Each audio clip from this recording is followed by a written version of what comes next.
Joined by Coach Barnett on IUPUIJags.com. Coach, this one has to be a tricky game for you in that you spent so much time in Peoria at Bradley and grew up in Peoria and worked for Coach DeRose. What's it like playing them?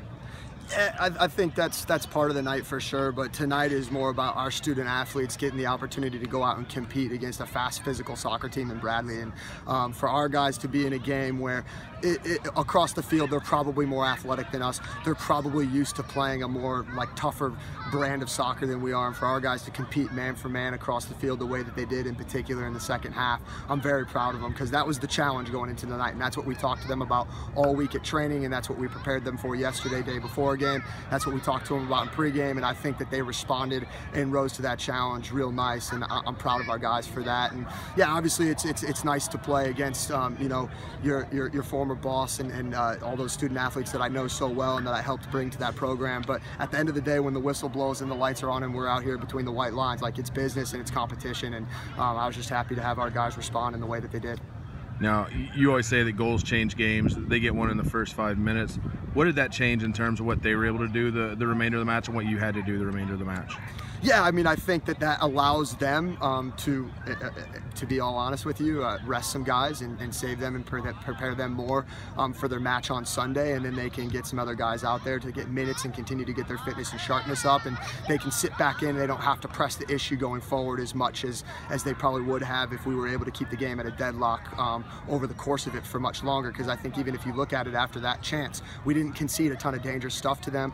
Quinn had another great night in front of goal dealing with crosses.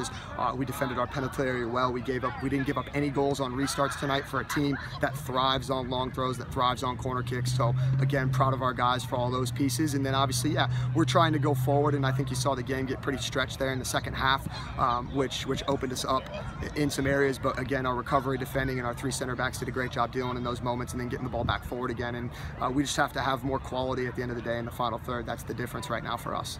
Now, lastly, your freshman doesn't look like a freshman in goal. I mean, he's faced some fire both against Valpo and Bradley tonight, and I'm sure at Evansville on Sunday as well. What have you seen from him thus far in his month and a half here thus far? Yeah, that kid's cool as an English cucumber, right? I mean, since he's walked in and after he adjusted to life in college soccer and life in a classroom and then to training and then back to the classroom again and all those different pieces that are so unique about the American college system, he's just relied on his high level of training and the pedigree that he comes from over in England, having been at Reading, having been in the English schools, and all those pieces that have prepared him to be in these moments. He's played in big matches before. He's probably played in more big matches than many of our student athletes have, so he's prepared for that moment. And I was kind of joking with Ronnie the other day after the Valpo game. I'm like, can you give a little bit of that to some of the guys on the team? So I think we could use a little bit of that steel nerve across the group. But hopefully, as he continues to solidify himself as that #1 goalkeeper, then he can start to really take charge of the team that's in front of them and give them the confidence that we need going forward from him. All right, thanks for the time, Coach. Yeah. Cool.